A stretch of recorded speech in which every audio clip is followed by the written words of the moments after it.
Hi అండి అందరికీ, నేను మీ వైజాగ్ పిల్ల. Welcome back to my channel.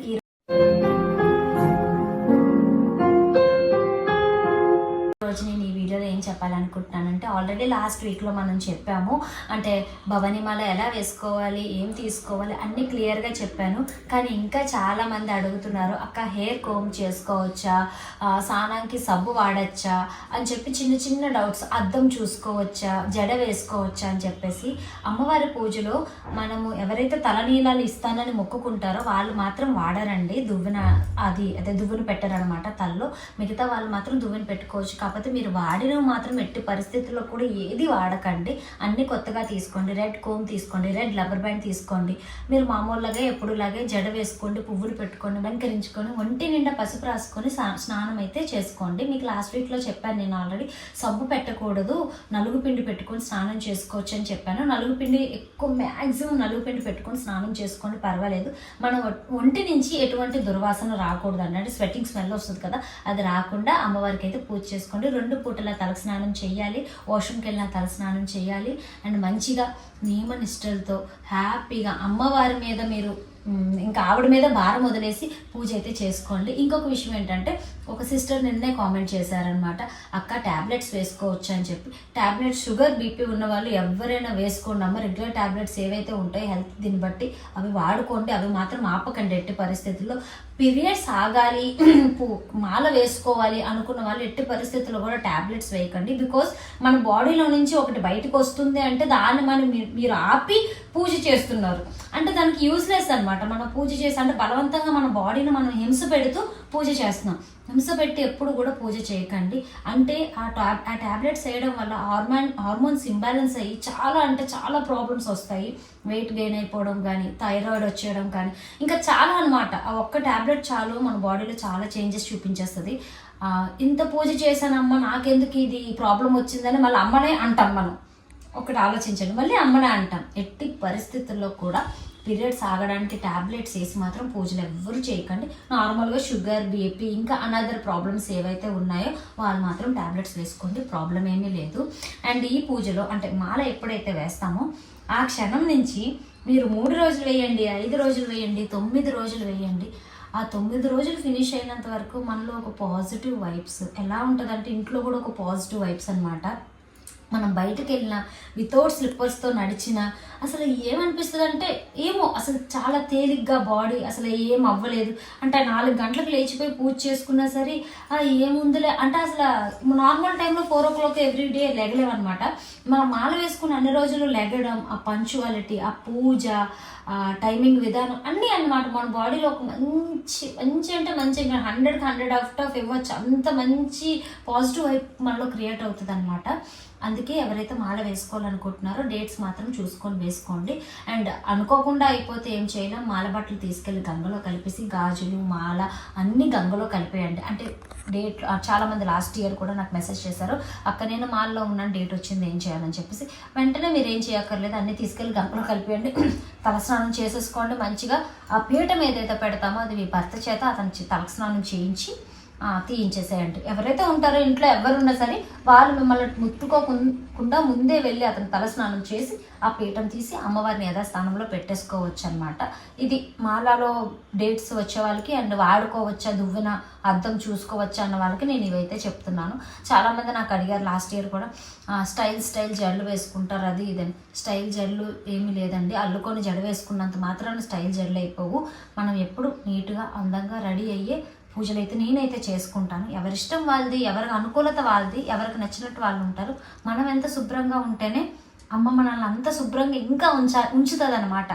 ఎంత మంచి బట్ట కట్టుకొని ఆవిడ ముందు కూర్చుంటే అంత మంచి ఇంకా మనకు మంచి జరుగుతుంది. మనం ఫస్ట్ ఇక్కడ నుంచి నెగిటివ్ అనేది తీసేసి పాజిటివ్తో ఏదైనా చేస్తే మనకు అంత మంచి జరుగుతుంది. ఎవ్రీ టైం నేను ఇదే చెప్తున్నాను, ఎప్పుడు ఇదే చెప్తాను. ఇంకొక విషయం ఏంటంటే, 3 days మాల వేసుకున్న వాళ్ళు కొండకి వెళ్ళి మాల తీసేయవచ్చు అనమాట. లేదు చివరి 3 రోజులు వేసుకుంటాను అనుకున్న వాళ్ళు ఇంటి దగ్గరలో టెంపుల్, అంటే మాకైతే చెప్తున్నాను కదా, మన వైజాగ్ అయితే మాత్రం దుర్గమ్మ టెంపుల్ మన పూర్ణ మార్కెట్లో ఉంది కాబట్టి అక్కడ తీస్తారు. లేదు అంటే కంపల్సరీ వెళ్తాం అనుకుంటే కొండకి హ్యాపీగా వెళ్ళొచ్చు. కానీ చిన్నపిల్లలతో ఉన్న వాళ్ళు మాత్రం ఆ రద్దీలో వెళ్ళలేమన్నమాట. అమ్మ దర్శనం ఎప్పుడైనా అమ్మ దర్శనమే కాదన్ను.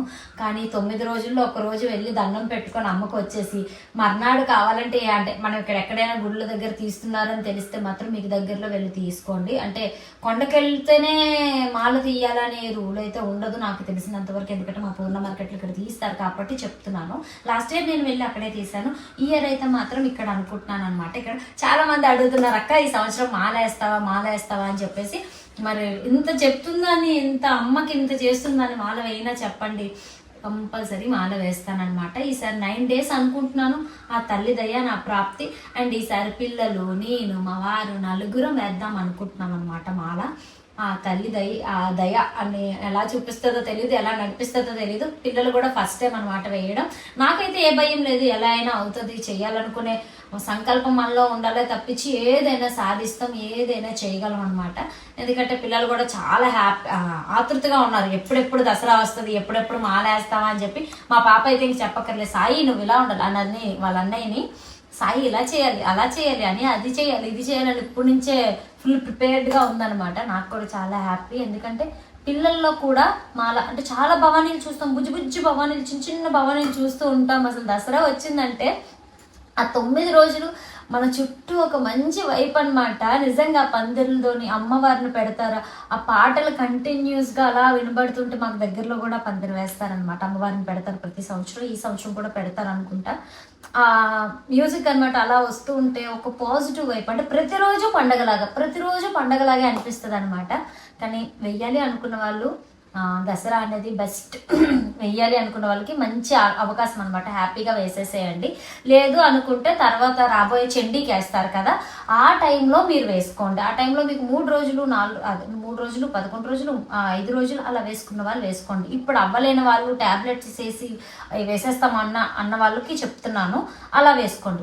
ఇదంతా కాదు, నేను నవరాత్రి చేయలేను, మాల వేయలేను, నవరాత్రి చేయగలను అక్క, మాలే వేయాలని అడుగుతున్నారు. దానికి దీనికి అసలు సంబంధం లేదమ్మా.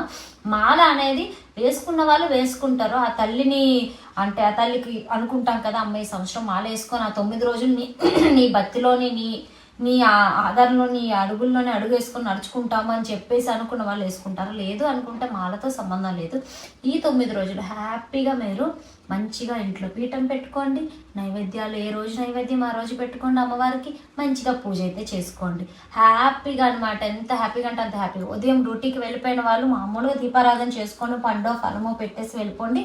సాయంత్రం వచ్చాక అమ్మవారిది ఏదైతే నైవేద్యం ఉందో అది పెట్టుకోవచ్చు. ఎందుకంటే ఇవి నవరాత్రులు కాబట్టి రాత్రి పూజ ఆవిడకి చాలా ఇంపార్టెంట్. సాయంత్రం 6 తర్వాత చేసిన పూజ చాలా మంచిది అనమాట. అందుకోసమే ఉదయం పూజ స్కిప్ అయినా ఈవినింగ్ పూజ కంపల్సరీ చేయండి, అసలు మానకండి అనమాట. నవరాత్రులు చేసిన వాళ్ళు చేసుకోండి. వంటపూట భోజనం చేయండి. వంటపూట అంటే తెల్లారి సాయంత్రం వరకు తినకుండా కాదు, ఉదయం ఫ్రూట్స్, మధ్యాహ్నం లంచ్ అంటే వితౌట్ ఆనియన్, వితౌట్ వెల్లుల్లిపాయ లేకుండా తినండి.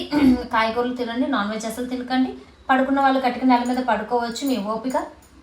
ఇంట్లో పీఠం పెట్టుకొని మాత్రం అమ్మవారు ఉంటుండగా చాలామంది బెడ్ మీద పడుకుంటూ పోతారు. కానీ ఎవరి గురించి ఉద్దేశించి అనట్లేదు నేను. ఒక్కొక్కరికి అయ్యే వాళ్ళు మాత్రం కింద చాప వేసుకొని పడుకోండి. అమ్మవారిని పీఠం పెట్టిన తర్వాత మనం బెడ్ల మీద పడుకోకూడదు అనమాట. నేను కూడా పడుకోము. ఎవ్రీ శుక్రవారం మేము కటిక నేల మీద పడుకుంటాం. నేను, మా వారు, పిల్లలందరూ అమ్మవారి కింద ఉంటారు కదా, అందుకోసం అని చెప్పేసి ఎట్టి పరిస్థితుల్లో కూడా పైన పడుకుంటాం. నేను ఏ పూజ చేసినా పీఠం పెట్టానంటే ఆ రోజు మాత్రం కిందే పడుకుంటాం అనమాట. ఇంకా 7 శనివారాలు వస్తున్నాయి. 7 శనివారాల వ్రతాలు ఇప్పుడు స్టార్ట్ చేయొచ్చా అక్క అని అడుగుతున్నారు చాలామంది. చేయొచ్చమ్మా, దానికేమి ఇప్పుడే చేయాలి అప్పుడే చేయకూడదని లేదు.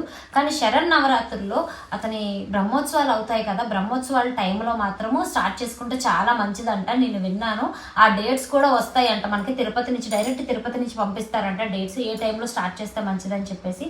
ఆ డేట్స్ కూడా నాకు రాగానే మీ అందరికీ చెప్తాను. ఎవరైతే చేయాలి అనుకుంటున్నారో ఆ టైంలో స్టార్ట్ చేసుకోండి. అందుకే నేను ఇప్పుడు స్టార్ట్ చేయలేదు, ఆపేసాను అనమాట. ఆ డేట్స్లో చేద్దాం, ఎలాగో ఎవ్రీ ఇయర్ చేస్తున్నాను కదా, అదేదో ఆ డేట్స్లో చేస్తే మంచిదని చెప్పేసి ఆగాను అనమాట. ఎవరైతే చేయాలనుకుంటున్నారో ఆ డేట్స్ నేను తొందరలోనే రివీల్ చేస్తాను. ఆ టైంలో మీరు కూడా చేసుకోండి. నవరాత్రుల్లోని చేయాల్సిన నియమ నిష్టలు ఇవన్నీ నేను మ్యాక్సిమం అందరికీ కవర్ చేసి చెప్పేశాను మ్యాక్సిమం. ఇంకా నవరాత్రుల్లోని బాల త్రిపుర సుందరేశ్వరి దేవి పూజా విధానం అది మాత్రం క్లియర్గా అందరికీ చెప్తాను. ఏ రోజు పడింది, ఎలా చేయాలి, ఎంతమంది పిల్లలకు చేయాలి, ఏమేమి ఇవ్వాలి, ఏమేమి పెట్టాలని క్లియర్గా నెక్స్ట్ వీడియోలో అప్లోడ్ చేస్తాను. ఇప్పటివరకు మన ఛానల్లో ఎవరైతే కొత్తగా వచ్చారో సబ్స్క్రైబ్ చేసుకొని మీ వైజాగ్ పిల్లని కొంచెం ముందుకు నడిపించండి. ఈ వీడియో నచ్చిన వాళ్ళు ఒక లైక్ చేసి మీ వైజాగ్ పిల్లని ఇంకొంచెం సపోర్ట్ చేయండి. నేను మీ వైజాగ్ పిల్ల జయ దుర్గా భవాని.